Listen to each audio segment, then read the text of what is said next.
Start करने से पहले बोलना चाहूँगा कि जो चैनल पे नए हैं प्लीज़ चैनल को सब्सक्राइब कर लीजिए। और एपिसोड की स्टार्टिंग में हम लोग देखते हैं सारे लोग काफ़ी ज़्यादा डिप्रेशन में होते हैं और सबसे ज़्यादा डिप्रेशन में होती है बाटा, क्योंकि उसने 2 लोगों की जान ले ली अपने आप को बचाने के लिए और अपने क्लाइंट को बचाने के लिए। तो हम लोग होते हैं वो काफ़ी ज़्यादा उदास होती है और उसको बार-बार उन्हीं 2 लोगों के चेहरे दिखाई दे रहे होते हैं। तभी वहाँ पे यास्सो में आती है और बोलती है, मुझे पता है कि तुम्हें डीप डाउन बहुत ज़्यादा हर्ट हो रहा है, क्योंकि किसी की जान लेना आखिरकार बहुत ज़्यादा पेनफुल होता है। मैं अच्छी तरीके से जानती हूँ कि तुम्हें काफ़ी ज़्यादा बुरा लग रहा होगा, हम लोगों को सोच के इतना ज़्यादा बुरा लग रहा है। तो ये बाटा उस पे चिल्लाते है कि चुप हो जाओ, तुम्हें इस सब के बारे में कुछ भी नहीं पता, तुम मेरे को जज मत करो फालतू में, तुम मेरे बारे में कुछ भी नहीं जानती। तभी शैम्पू वहाँ पे आता है और बोलता है, तुम दोनों सुंदर सी लेडीज़ को आपस में फाइट नहीं करनी चाहिए, क्यों ना दोस्ती कर लो एक दूसरे से। तो हम लोग इतने बाटा उस पर चिल्लाने लग जाती है। तो ये बोल्टो बोलता है, अगर हम लोगों को जिंदा यहाँ से बच के जाना है तो हम लोगों को एक दूसरे के साथ कोऑपरेट करना होगा, चाहे हम लोग एक दूसरे को पसंद करते हो या ना। तो बाटा बोलती है, अच्छा हम लोग एक्सपेरिमेंट में कितने जने आए थे, अभी सिर्फ 8 जने जिंदा बचे, चाहे तुम्हें समझ में नहीं आ रहा, लेकिन हम लोग एक दूसरे को दबाए बिना आगे बढ़ ही नहीं सकते, हम लोगों को एक दूसरे की जान लेनी ही होगी। तभी किसेरू बोलता है अपना फायर पंच जला के कि तुम्हें अगर मेरी जान लेनी है तो आओ मुझसे फाइट करो, मैं तुमसे फाइट करने के लिए तैयार हूँ। तो ये बाटा बोलते हैं, तुम अपना जुस्सू मुझे दिखा के अपनी मौत को जल्दी बुलाना चाहते हो क्या?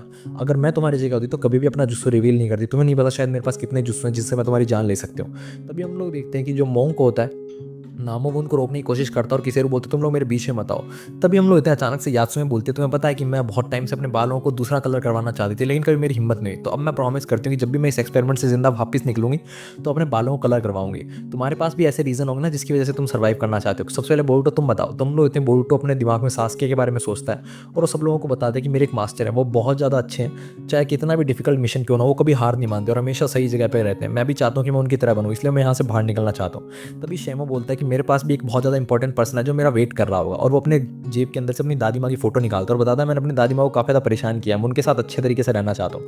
तो ये वो लोग नामुआ से पूछते हैं कि मिस्टर नामुआ आप अपने बारे में कुछ बताओ। तो नामुआ बोलता है नहीं मेरे पास कुछ भी नहीं है। तो भाई हम लोग देते हैं वहाँ पे रोकरो बोलता है कि अच्छा तुम्हारे हाथ पे जो ये टैटू है, ये टैटू तो मर्डरस को मिलता है ना, मुझे जहाँ तक याद है। तो ये बोल्टो बोलता है कि इसका पास्ट कुछ भी हो तुम्हें क्या फर्क पड़ता है। तभी हम लोग इतने नामुआ अपने टैटू को छुपा लेते हैं और बोलता है कि मैं पुराने टाइम में बहुत ज़्यादा बेकार इंसान था, मैंने बहुत लोगों का कत्ल किया है, चोरी की है, जो भी मैं चाहता था वो मुझे मिल रहा था, लेकिन हर समय मुझे डर लगा रहता था कि कहीं अगली बार मेरे साथ ऐसा ना हो जाए।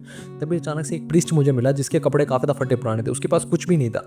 फिर भी मैंने उसने मुझे अपनी राइस बॉल ऑफर करी, तो मैंने उसकी वाली राइस बॉल भी लेने के लिए उसके ऊपर हमला करने की कोशिश की, लेकिन मैं उसके ऊपर हमला कर नहीं पाया और मुझे उसकी आंखों में सब कुछ दिखाई दे गया। उस दिन के बाद मैंने प्रार्थना करी और मैंने शपथ ली कि आज के बाद मैं सारे गलत काम छोड़ दूंगा और फिर मॉन्क बन जाऊंगा। वहीं दूसरी तरफ हम लोग देखते हैं कि बार्ता अपने क्लाइंट से पूछते हैं कि आपके पास भी तो कुछ ना कुछ होगा ना बॉस, आप भी बताइए अपने बारे में। तो वो बोलता है कि दरअसल मेरे पास कुछ भी नहीं है, मैं बस ये पेमेंट डिलीवर करना चाहता हूँ अपने क्लाइंट को और मुझे कुछ भी नहीं चाहिए। मेरी जो कंपनी है उसका भाग्य जो इस पेमेंट के ऊपर डिलीवरी के ऊपर डिपेंड करता है, मुझे बस ये डिलीवर करना है। तो बाटा बोलते हैं कि अच्छा ऐसा है क्या, तो ये तो मुझ पे छोड़ दो। तभी यासु में बाटा से बोलते हैं कि बाटा तुम भी तो अपनी स्टोरी कुछ बताओ, हमें तुम्हारे बारे में भी जानना है। तो बाटा बोलते हैं बस मुझे पैसे चाहिए, तुम्हें इतना जानने की काफ़ी ज़रूरत नहीं है कि मुझे क्यों चाहिए। तो यासु में बोलते हैं अगर किसी को पैसे चाहिए होते हैं तो उसको ज़रूरत नहीं होती, वो बस चाहता है, लेकिन तुम्हें ज़रूरत है तो मतलब कोई ना कोई तो कारण होगा। तो बाटा बोलते हैं कि हाँ कारण तो है, चलो मैं बता ही देती हूँ, दरअसल मैं एक आइलैंड खरीदना चाहती हूँ, वो आइलैंड सिर्फ मेरा होगा, मैं किसी को वहाँ पे आने नहीं दूंगी। तो हम लोग थे किसेरो बोलता है कि अच्छा तुम इसमें भी सेल्फिश हो, तुम यहाँ पे भी जान ले रही हो सिर्फ अपने आप बचने के लिए और वहाँ पे आइलैंड खरीदना चाहते हो सिर्फ हम अपने लिए। तो बाता चिल्लाती कि अच्छा तुम्हारे क्या हक मिला, तुम क्या चाहते हो, तुम बताओ अपने बारे में कुछ। तो किसेरू बोलता है कि दरअसल मैं तो अपने घर पे जाके वापस हॉट स्प्रिंग में नहाना चाहता हूँ, मेरे दादाजी हमेशा मुझे हॉट स्प्रिंग पे ले जाया करते थे, वहाँ पे मैं सनसेट देखता था, मैं वापस जिंदा बच के जाऊँगा तो हॉट स्प्रिंग पे जाऊँगा एक बार दोबारा। तो ये वहाँ पे ओगा आ जाता है और बोलता है अगर तुम्हें हॉट स्प्रिंग में जाना है तो तुम्हें तो लास्ट मैन स्टैंडिंग बचना पड़ेगा, क्योंकि यहाँ से एक ही बंदा निकलेगा जिंदा। चलो चलो फटाफट टाइम वेस्ट मत करो, तुम्हारे 3 टास्क और बचे, अब जल्दी से पर्चा खोलो। तभी हम लोग देखते हैं किसेरू वहाँ पे जाता है और अगला वो खोल लेता है और उसके अंदर निकला लिखा हुआ आता है प्रेशर। तो हम लोग देते हैं उन लोगों को दोबारा एक दूसरी जगह पे समन कर लिया जाता है दूसरे डायमेंशन के अंदर, जहाँ पे एक अजीब सा रूम होता है। वहीं दूसरी तरफ हम लोग देखते हैं कावाकी, सारदा, मिस्की सब लोग ढूंढ रहे होते हैं बोल्टो को। तो कावाकी बोलता है मिस्की कहाँ है सारदा। तो सारदा बोलती है कि मिस्की अभी भी उधर रेलवे स्टेशन के पास है, वो इन्वेस्टिगेशन को कंटिन्यू कर रहा है। तो मिस्की कावाकी बोलता है तुम्हें कुछ वो मिली। तो सारदा एक लिस्ट लेके आती है और बोलती है ये सारी वो उन लोगों की लिस्ट है जो उस दिन उस ट्रेन के अंदर चढ़े थे, मैं बस ये देखना चाहती हूँ कि हम लोगों को कुछ सस्पिशियस मिल जाए इसके अंदर, कोई बंदा ऐसा जो ट्रेन के अंदर चढ़ा उसके ऊपर कोई क्रिमिनल केस हो। वहीं दूसरी तरफ हम लोग देखते हैं नामुआ देखता है कि उस फ्लोर के ऊपर हर जगह खून फैला हुआ होता है। तो शेमो तो डर जाता है कहीं ये लोग हम लोगों को आपस में फाइट तो नहीं करवाने वाले। तभी किशोर बोलता है तुम चुपचाप जाके एक कॉर्नर में खड़े हो जाओ, तुम्हारी वजह से मैं कुछ भी सोच नहीं पा रहा हूँ। तो हम लोग कहते हैं, शेमो पूछता है कि यहाँ पे कॉर्नर के अंदर एक बटन है, मैं इसको दबा दूँ क्या, लेकिन कोई भी शेमो की बात सुनता नहीं है, सब लोग कुछ ना कुछ सोच रहे होते हैं। तो शेमो बोलता है शायद ये लाइट का स्विच है, यहाँ पे इतना अंधेरा है, मुझे दबा देना चाहिए। और हम लोग जैसे ही वो स्विच दबाता है वैसे ही जो छत होती है वो धीरे धीरे नीचे आने लगती है। तो सब लोग डर जाते हैं कि ये कैसे हुआ, ये छत नीचे कैसे आ रही है। तो बोरुटो बोलते हैं कि अगर ये छत नीचे आई तो हम लोग तो दब के मर जाएंगे, यहाँ से तो बाहर निकलने का कोई रास्ता भी नहीं है। तभी हम लोग देखते हैं कि यासुमे वहाँ पर हवा के अंदर जाती है और अपनी थंडर चैन से सबको रोकने की कोशिश करती है उस छत को। लेकिन हम लोग होते हैं वो छत जो होती है वो उसकी थंडर चैन से रुकती नहीं है और यासुमे कोई चोट लग जाती है, वो नीचे गिर जाती है। तो ये बोरुटो अपने रासेंगान से उस छत के टुकड़े करने की कोशिश करता है, लेकिन हम लोग होते हैं वो छत बहुत ज़्यादा स्ट्रॉन्ग होती है, बोरुटो उसका भी कुछ नहीं कर पाता। तो बोरुटो बोलती है सब कुछ हुआ कैसे। तो शेमो बोलता है बस मैं तो लाइट चालू करना चाह रहा था, अचानक से बटन दबा दिया। तो बोरुटो बोलता है कि ऐसे तो 6 बटन और हैं यहाँ पे अलग अलग कॉर्नर में, हम लोगों को क्या करना चाहिए, बटन दबाना चाहिए या फिर नहीं। तो बोरुटो बोलता है क्या ही फर्क पड़ता है, अब अगर हम बटन दबा भी दे तो इससे बुरा तो क्या ही होगा। तो हम लोग थे जैसे ही बोरुटो बटन दबाते हैं वैसे ही उस छत के अंदर बहुत सारे कांटे भी आ जाते हैं। तो बोरुटो और शैमो दोनों चिल्ला पड़ते हैं कि ये तो उससे ही बुरा है, उससे ही बुरा है, मुझे ये बोलना ही नहीं चाहिए था, भगवान मैं आपको चैलेंज नहीं दे रहा था, बस मैं बता रहा था। तभी हम लोग थे फिर वो दोबारा दूसरा बटन दबाते हैं हड़बड़ाहट में, तो वहाँ पे ब्लेड निकलने लग जाती है हर कॉर्नर से। और वो जब तीसरा बटन दबाते हैं तो हम लोग देखते हैं वहाँ पे नीचे से भी ब्लेड निकलने लग जाती है और हर तरफ बटन दबाती है उनकी आंखों में कि आगे कुछ ना कुछ नया खतरा आ जाता है। तो फाइनली वो एक बटन दबाते हैं तो सारी चीज़ें होती है वो रुक जाती हैं, जबकि छत अभी भी नीचे आ रही होती है। तो बाता बोलती है कि अब मैं तुम्हें अब अगला बटन नहीं दबाने दूंगी, तुम हर चीज़ को खराब ही करते जा रहे हो। तो बोरुटो बोलता है कि मुझे नहीं लगता होगा हम सब लोगों को मारना चाहेगा यहीं पे, वो किसी ना किसी को तो जिंदा रखना चाहता है क्योंकि उसको 2 एक्सपेरिमेंट और भी तो करने हैं और हम लोग इतनी दूर आ गए तो हम लोगों को ये बटन दबा देना चाहिए। और बोरुटो फाइनली उस वाले बटन को भी दबा देता है। तो हम लोग जैसे ही बोरुटो बटन दबाता है वैसे 3 जो बटन होते हैं वो अंदर की तरफ धस जाते हैं और 3 जगह बन जाती है वहाँ बैठने के लिए। तो बोरुटो बोलता है कि यहाँ पे कोई भी बंदा बैठ सकता है और वो छत की सीलिंग से नीचे बच सकता है। तो हम लोग होते हैं शैमो एक जगह पे रुकने लगता है, लेकिन जो क्लाइंट होता है बाता का वो उसको शैमो को हटा देता है और खुद उस जगह के अंदर घुस जाता है और बोलता है तुम बच्चे उधर जाओ। वहीं दूसरी तरफ हम लोग देखते हैं कि किसेरू और रॉकुरा जो होते हैं आपस में लड़ने लग जाते हैं एक जगह के लिए, और किसेरू उसको बोलता है मैं तो तुम्हें जिंदा रहने नहीं दूंगा, मैं तुम्हें अंदर घुसने नहीं दूंगा उस जगह के अंदर।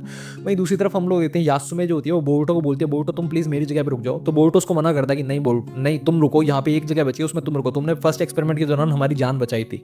तो यासुमे बोलते हैं लेकिन फिर भी मैं तुम्हें बाहर नहीं छोड़ सकती, तुम मारे जाओगे अगर मैं अंदर घुस गई तो शेमो बोलता है ठीक है कोई बात नहीं, ये लास्ट प्लेस बची है, अगर तुम दोनों नहीं जाना चाहते तो मैं चला जाऊँ क्या। तो बोरुटो शेमो के कंधे पे हाथ रखता है और यासुमे को बोलते हैं यासुमे तो हम दोनों की चिंता मत करो, तुम अंदर चली जाओ, तुम्हारे पैर पे चोट लगी हुई है। तो यासुमे उस लास्ट वाली जगह पे बैठ जाती है और बोरुटो बोलता है कि मैंने तुम्हें बताया था ना मैं अपनी मास्टर की जगह बनना चाहता हूँ, मेरे मास्टर भी इसी जगह पे होते तो ऐसा ही करते। वहीं दूसरी तरफ हम लोग देखते हैं किसेरू रोकुरो को रोकने के लिए अपने फायर स्टाइल एरोस का इस्तेमाल करता है, लेकिन रोकुरो तो उन सबसे बच जाता है और उस जगह पे जाके बैठ जाता है और बोलता है तुमने अपने दोस्तों को खतरे में डाल दिया। और जब इस किसेरू हर तरफ आंखें घुमाता है तो वो देखता है उसके फायर एरो की वजह से हर तरफ आग लगने लग जाती है। तो हम लोग देखते हैं बोरुटो जो होता है अपने वाटर स्टाइल जुत्सु का इस्तेमाल करता है और पूरी आग को बुझा लेता है। तो किसेरू उसको बोलता है थैंक यू बोरुटो तुमने बचा लिया, मेरी गलती थी सब कुछ। तो बोरुटो बोलता है कोई बात नहीं। तभी बोरुटो का ध्यान जाता है कि जो भी उसका वाटर स्टाइल जुत्सु था वो नीचे अब्जॉर्ब हो रहा होता है। तो बोरुटो बोलता है कि मुझे नहीं पता ये दीवार कितनी ज़्यादा ठीक होगी, लेकिन हमारे अंडरग्राउंड कोई ना कोई तो जगह है, तो हम लोग इस दीवार को तोड़ के अंदर जा सकते हैं। तभी हम लोग होते हैं बोरुटो अपने रासिंगन का इस्तेमाल करता है, किसेरो अपने फायर पंच का इस्तेमाल करता है और वो लोग दीवार तोड़ने की कोशिश कर रहे होते हैं। तो शेमो काफी ज़्यादा डरा हुआ होता है। बोरुटो बोलता है तुम चिंता मत करो शेमो, हम सब लोगों को जिंदा बचा लेंगे। तभी शेमो के अंदर भी थोड़ी सी वो आती है कि हाँ हम जीत सकते हैं और अपनी मड बॉल से वो सीलिंग को रोकने की कोशिश करता है, लेकिन सीलिंग तो अभी भी बहुत तेजी से नीचे आ रही होती है। तो बाता बोलती है कि तुम्हें क्या लगता है तुम इस फ्लोर को तोड़ दोगे, मुझे नहीं लगता ऐसा सब कुछ हो पाएगा। लेकिन फिर भी हम लोग इतने अब नामो और बोरुटो वगैरह की हेल्प करता है और वो लोग कोशिश कर रहे होते हैं, वो सिर्फ दरारें ही ला पा रहे होते हैं जमीन के अंदर, उसको तोड़ नहीं पा रहे होते। तो बोरुटो बोलता है हम लोग गिव अप नहीं कर सकते। वहीं दूसरी तरफ हम लोग देते हैं बाटा यासुमे से बोलते हैं कि अब मेरे पास सिर्फ एक ही रास्ता जिंदा बचने का, मुझे तुम्हें खत्म करना होगा और फिर मैं ही जिंदा बच पाऊंगी। तो यासुमे बोलती है कि तुम मुझे मारना चाहती हो, लेकिन किस लिए, तुम लोगों को मार के सिर्फ जिंदा बचना चाहती हो, तुम्हें शर्म नहीं आ रही है कि तुम किसी को मार के अपने सपने पूरा करना चाहते हो, तुम्हें सिर्फ एक आइलैंड चाहिए उसके लिए इतना सब कुछ कर रही हो। तो बाता बोलती है सब कुछ ये सब सुनने का टाइम नहीं है, तुम चुपचाप खुद निकल लोगी या फिर मरना पसंद करोगी। तो यासुमे बोलती है कि मैं मरना तो पसंद करूंगी, लेकिन मैं बिना तुम्हारे रीज़न जाने हुए मरना नहीं चाहती, तुम्हारा ये तो रीज़न नहीं होगा, मुझे सच से बताओ कि तुम क्यों इतने पैसे चाहती हो। तभी उसका क्लाइंट बाता से बोलता है कि बाता ये तुम क्या कर रही हो, दो को तुमने ऑलरेडी मार दिया, 3 को अगर मार दी तो कुछ फर्क नहीं पड़ेगा, तुम्हें मेरे पैसे नहीं चाहिए क्या, तुम्हें जिंदा रहना होगा ताकि तुम अगले एक्सपेरिमेंट में भी मेरी जान बचा सको। तो ये बाता बोलती है कि हाँ मुझे पैसे चाहिए क्योंकि मुझे वो आइलैंड वापस खरीदना जो तुम जैसे अमीर लोगों ने हम लोगों से छीना था। तुम अमीर लोगों का और कोई काम नहीं है, तुम लोग हमारे बर्थ प्लेस को हमारे होम को छीन लेते हो, इसलिए मुझे वो पैसे चाहिए। मुझे कोई फर्क नहीं पड़ता, जैसे कि तुम लोगों को फर्क नहीं पड़ता हम लोगों को गरीबों को दबाने से, तो मुझे पैसे चाहिए, मुझे अपने आइलैंड को वापस खरीदना है, चाहे उसके बदले मुझे किसी को मारना भी क्यों ना पड़े, अपने हाथों को गंदा करना ही क्यों ना पड़े। तो हम लोग इतने वो यासुमे को मारने के लिए जाने लगते, तो ये बोरुटो उसको रोक लेता है कि बाता तुम्हें और किसी को मारने की जरूरत नहीं है, हम लोगों को पक्का विश्वास है कि हम लोग इस फ्लोर को तोड़ देंगे, तुम बस यकीन करो, थोड़े टाइम की बात है, तुम किसी को मारो मत और फिर हम सब लोग यहाँ से निकल जाएंगे। होगा जो हम सब लोगों को एक दूसरे से लड़ाना ही तो चाहता है, तुम्हें क्या फ्रस्ट्रेट नहीं हो रहा कि तुम उसके हाथों की कठपुतली बनी हुई हो और जैसा वो गेम गेम खिलवाना चाहता है वैसे तुम गेम खेल रही हो, हम लोग अलग तरीके से खेलते हैं और हम लोग सारे जने जिंदा बचते हैं। तो बाता बोलती तुम सच में सीरियस हो, तुम सच में इस दीवार को तोड़ना चाहते हो? तो बोल्टो बोलता हाँ हम डैम सीरियस। तो बाता बोलते ठीक है, फिर हर चीज़ को तोड़ने का एक तरीका होता है। और फिर हम लोग देते हैं वो अपने हाथों से कुछ सेंसेशन करने लगती है, पूरी दीवार को, नीचे वाली जो दीवार होती है उसको सेंस करने लगती है।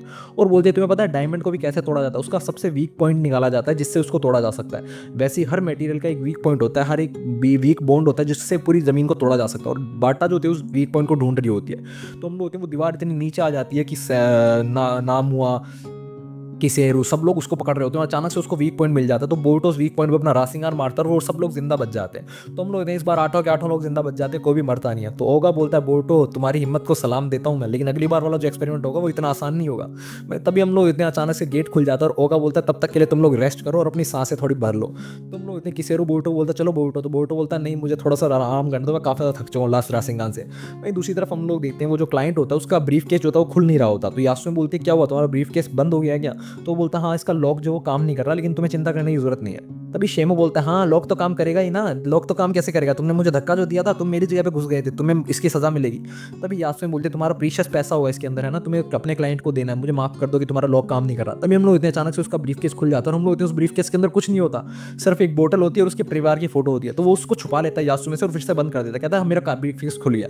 वहीं दूसरी तरफ हम लोग देते हैं बोरुतो बाता से बोलता है कि बाता तुम्हारी वजह से हम सब लोग जिंदा बच गए, वैसे मुझे लगा नहीं था कि तुम इतनी डिसेंट पर्सन होगी, मैं सच में काफ़ी ज़्यादा सरप्राइज हो गया। तो ये बाता बोलते ये दोबारा नहीं होगा, मैं दोबारा किसी की मदद नहीं करने वाली। और वैसे पता है तुम्हें एक और सरप्राइज सुनना पसंद करोगे? तो बोल्टो बोलते हैं क्या सरप्राइज? तो बाता बोलते हैं मुझे लगता है अभी भी हम लोग 8 सर्वाइवर्स में से कोई ना कोई किरदार है जो कि ओगा का ट्रेटर हो सकता है, क्योंकि मुझे ये कम्युनिकेशन डिवाइस मिला है। तो बोल्टो बोलते हैं कम्युनिकेशन डिवाइस तुम्हें कहाँ से मिला? वैसे भी यहाँ पे बहुत सारे शिनोबी हैं, तो हो सकता है किसी का शिनोबी का कम्युनिकेशन डिवाइस होगा, ये कोई नई बात नहीं है। तो बाता बोलते हैं कि अगर किसी शिनोबी के पास कम्युनिकेशन डिवाइस था तो उसने अब तक छुपा के क्यों रखा, जबकि हम लोग बाहर वालों को किसी को कॉन्टैक्ट कर सकते थे इससे। तो बोल्टो बोलता है ऐसा भी तो हो सकता है टूटा हुआ हो तब छुपा के रखा हुआ हो। तो बाटा बोलते हैं नहीं ये काम कर रहा है, मैंने टेस्ट किया था लेकिन किसी ने पिकअप नहीं किया ये फ़ोन, तो मुझे लगता है कि ये किसी को तो कांटेक्ट करने वाला था जिसने कांटेक्ट किया नहीं। तो बोल्टो बोलते हैं आखिरकार है किसका? तो बाटा उसके कान में एक नाम बता दिया जिसको सुनते ही बोल्टो काफ़ी ज़्यादा चौंक जाता है कि आखिरकार इस बंदे के पास ये कम्युनिकेशन डिवाइस हो सकता है। वहीं दूसरी तरफ हम लोग देते हैं शारदा और कावा की रिकॉर्ड्स के अंदर चेक कर रहे होते हैं उन सारे पैसेंजर्स को। तभी उनको 5 पैसेंजर्स मिलते हैं जो कि थोड़े सस्पिशियस होते हैं। तभी शारदा देखती है कि मुझे इनको अपने लीफ रिकॉर्ड्स के अंदर भी चेक करना होगा, और जो वो लीफ विलेज के रिकॉर्ड्स के अंदर चेक करती है तभी उनको एक बंदा मिलता है। तो शारदा उसको बोलते हैं तुम इस बंदे को जानते हो कावा की? ये बंदा आउटर था जो कि कारा की हेल्प कर रहा था, हम लोगों को रिसर्च के अंदर पता चला था, और हम लोग थे वो बंदा और कोई नहीं बल्कि किसेरू होता है। और इसी के साथ एपिसोड खत्म हो जाता है। अगले एपिसोड के लिए बने हमारे साथ, बाय बाय।